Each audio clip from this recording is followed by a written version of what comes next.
Eckert. I work with Coffee Green and Sam's, 119 South Monroe Street, Suite 300, Tallahassee, Florida. I'm appearing on behalf of the Association of Florida Community Developers.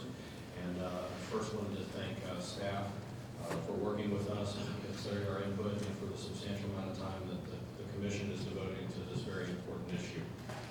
We've submitted comments throughout this process. Our last comments were submitted on July 19th, which were submitted in terms of a red line of some suggested changes to Alternative 2, which your staff has prepared for you.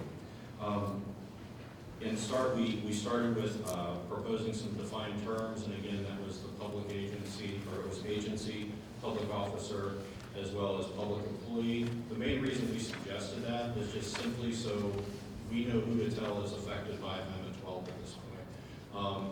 The definition of agency is exactly the same as the one that's in 112. You can do it by reference. You can restate it if you want to.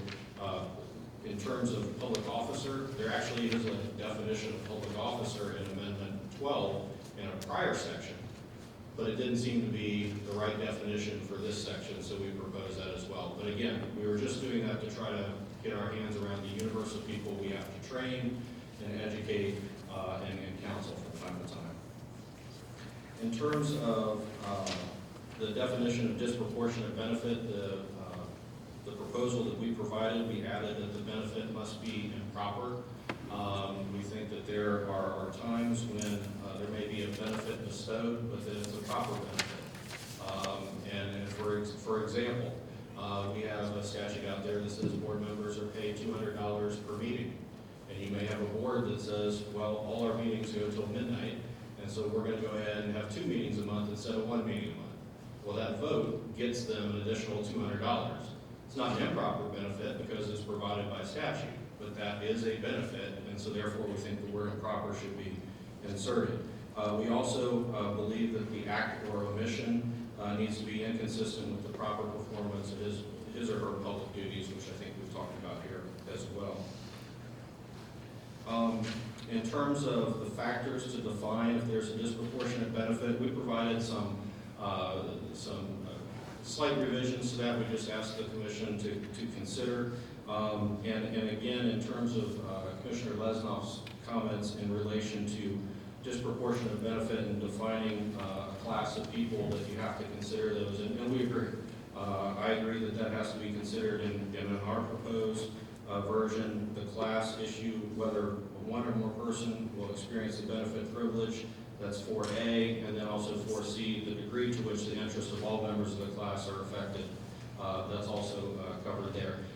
You know, the Commission may choose to go ahead and put that up in the definition, but because of the similarly situated class, in fact, that you may or may not be able to find a class of people for a particular circumstance, we put that down into the factors is where we suggested that. In terms of, we also added the type of benefit received and whether it's material. We thought that should be considered. And then also the nature of the public office held by an officer of an employee. Because again, if we don't have an employee definition that, you know, carves out, you know, crossing guards or umpires who are working in the city league or something like that, you at least ought to consider whether or not they're in a decision-making function or they're delivering an essential service, you know, for the government. Finally, in terms of the safe harbor, the safe harbor, in my mind, was not intended to say that unless you violate 112, you can't have violated Amendment 12.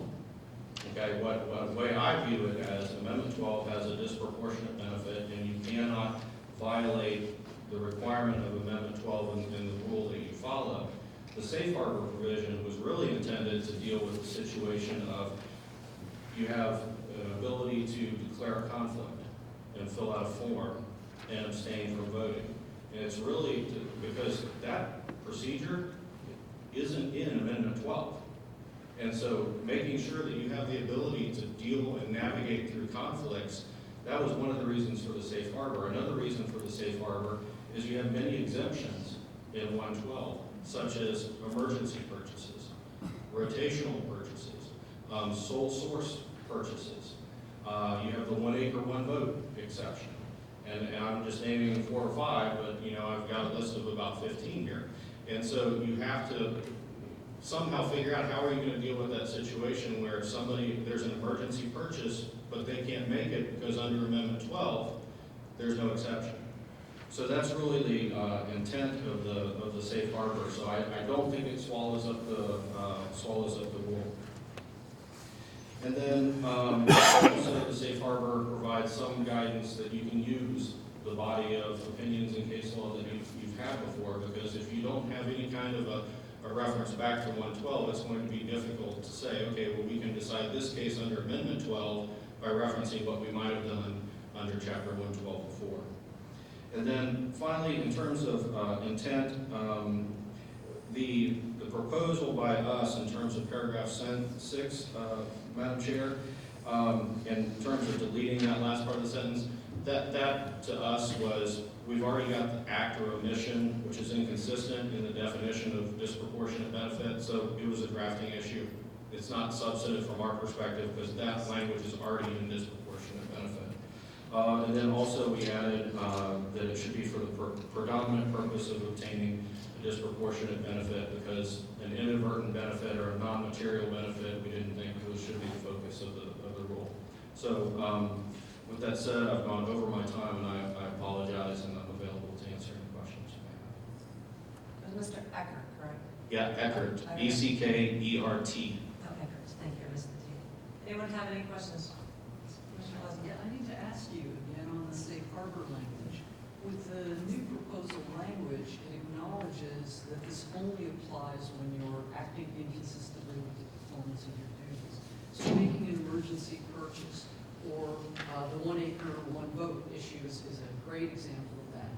I think, I'm asking you, why doesn't that cover the exceptions rather than providing, this broad allowance of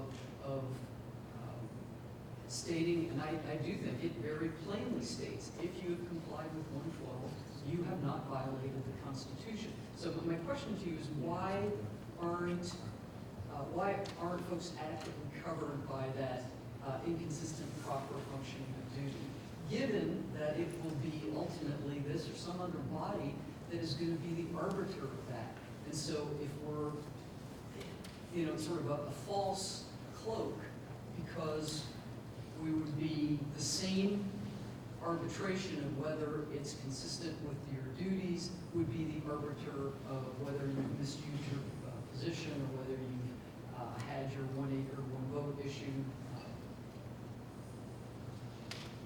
Yeah, I think I understand what you're saying, and maybe I can explain a little bit better, and perhaps there's some language change to that safe harbor that would accomplish what we were both trying to accomplish. Because again, I'm not trying to say if you haven't violated 112, there's no way you can violate Amendment 12. That's not what is intended.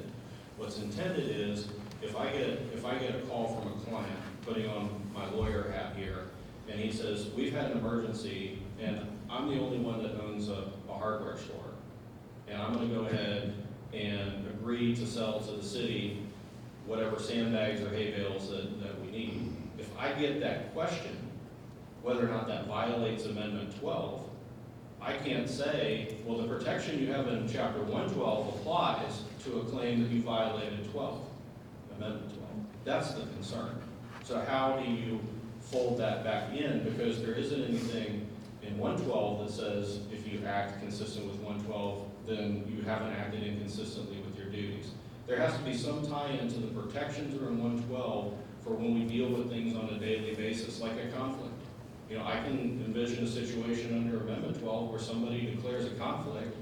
That creates a situation on a board where it's a 2-2 vote. And they've not participated, they've not voted, but they declared a conflict, and as a result of their not being able to have any action taken, they get a benefit. So. Right, but I'm not sure how you might advise your client.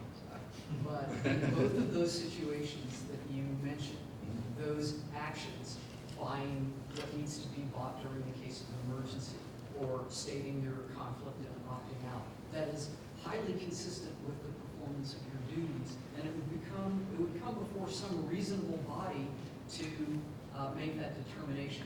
That's, We're trying to provide advanced guidance Yeah. that, you know, somebody's not gonna haul you in for an Amendment 12 violation if you followed everything you were supposed to in 112 in terms of trying to eliminate any input you had in the process that gave you a benefit.